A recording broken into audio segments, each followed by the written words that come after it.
When President Obama won in 2008 and 2012, he did so with an extensive ground game, door-to-door, get-out-the-vote effort that left Republicans, by their own admission, flat-footed. As a result, they've invested $200 million since into their data operation with the goal of knowing you maybe better than you know yourself. Politics today is not just getting voters out to vote, but knowing who your likely voters are, even if they don't. With our lives being open books in the internet age, the data the parties legally have at their fingertips is endless. What you subscribe to, listen to, buy, and search. We actually have, over 3,000 consumer variables on every single voter in the country, and that's what primarily does our modeling. That, along with a whole host of surveys that we're regularly updating in the field with.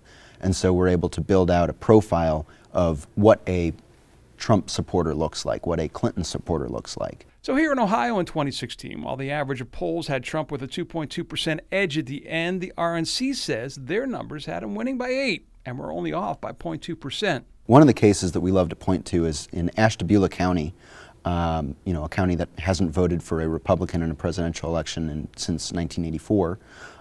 We were able to correctly call that shot. And it's information that goes beyond the top of the ticket. It's available to anyone with an R behind their name, and we want to make sure that this isn't a one-candidate operation. It's available to anyone and everyone to use, and it just gets stronger the more people that we have using it.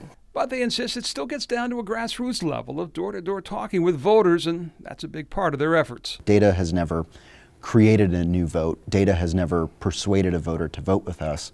It's people who do that. Nevertheless, the way campaigns are carried out by both parties continues to evolve as quickly as the technology allows. The consumer data that they're using, the kinds of strategies, the sort of micro-targeting, really this is kind of becoming standard practice, and not just in politics, but really across the board in business and consumer affairs, etc.